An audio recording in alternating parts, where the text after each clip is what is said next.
Hello world. I thought it's about time that I would introduce myself to you. Well, I am the infamous Goatee Lewis, which is my nickname, otherwise known as Mr. Shoe or Gotam. And I'm the person behind most of the content on this blog, freedomintheair.com. When I say most of it, obviously I've not made all the videos, and without the help of the people giving me replies to questions in the air, they are contribution from other people. So for those regular visitors to this blog, and there are quite a few of you because I've been watching my statistics, and there's been a few thousand people visiting my blog, which has just been completely amazing. Some of you will know that I passed air law in terms of the most recent small achievement in my pilot training, and I haven't made a blog really, or a blog entry, since sometime last week. So my mother, when I saw a blog that she was doing in Vienna, gave me the idea of doing a video blog. So I've given myself a 20-minute break whilst I'm on meteorology studies, and I've got to as far as thunderstorms and why they're very, very, very bad for airplanes, especially the ones that I fly. I'm actually finding meteorology quite interesting because it's telling me about this little planet that we live on, albeit the weather side of this planet and how clouds are formed. Now, some people will tell you that the greatest show on earth is how clouds are formed. I disagree. I think the greatest show on earth is probably fireworks display. Anyway, meteorology is going to be my next exam, depending on how I do with this revision and note-taking, because all the ground school is pretty much in my study here at home, and my office is just full of papers on the floor which you can't really see because they're behind me, but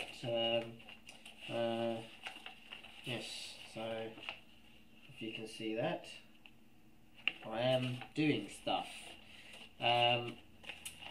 Hopefully I'll take my exam Monday or Tuesday, and if I pass, then I can go on to human performance and limitations, or human limitation to performance. Can't be quite sure what it's called.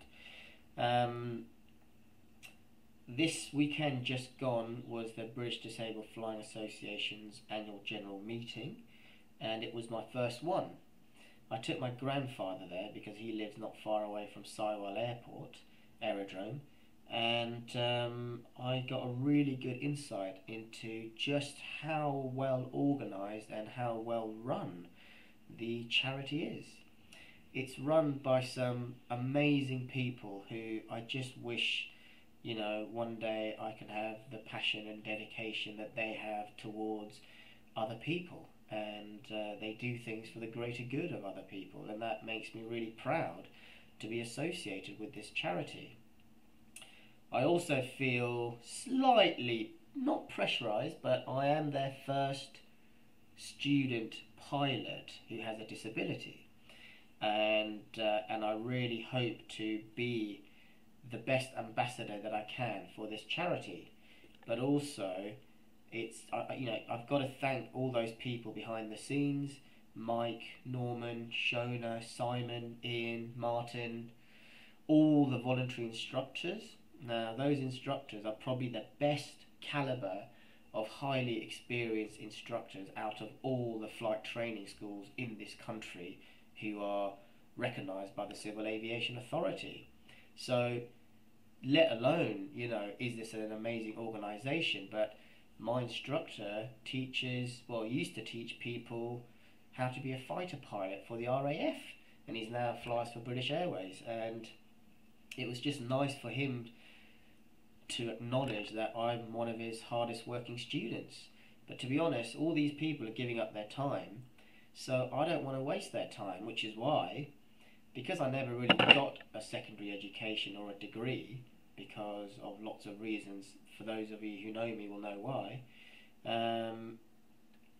this is really the level of academic training that I want to really excel at, because I want to be one of the best pilots that I can possibly become.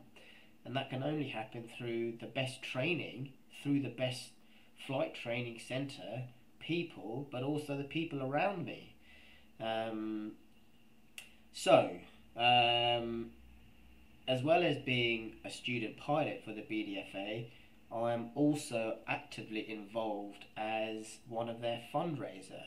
The fundraising committee is chaired by a great guy called Simon, who, he has a big events company, and it's just nice to be able to play my role. And just in the last few days, some amazing people have decided to lend the charity their support by accepting the role of ambassadors.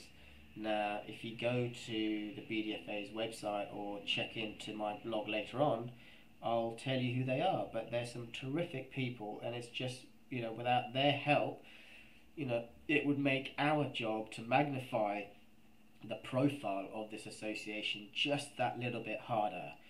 But by harnessing the people that we have now in sport, media and music, I think more of you will start to learn about the BDFA. So, example, some of these ambassadors are my old boss, Alan McGee. Now, behind this shoulder, you should be able to see a gold or platinum disc, and it was given to me by a band called the Libertines, and I had the privilege of working with the band with Alan McGee as their manager, or as one of their managers.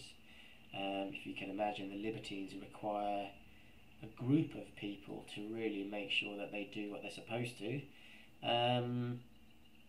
So I want to end this first video podcast by thanking my mum and my granddad, because really those two have been so brilliant to me, well, for 20 years really, but most recently in the last 16 months, since I had a different lifestyle, shall we say.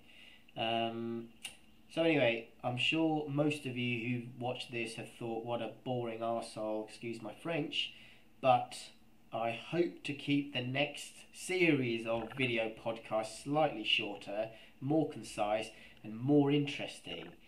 But yes, and next time I will even prepare what I'm going to say so that I don't just talk rubbish for 10 minutes. Anyway, enjoy forwarding this and sharing this with all your friends. I'll see you soon. Bye bye.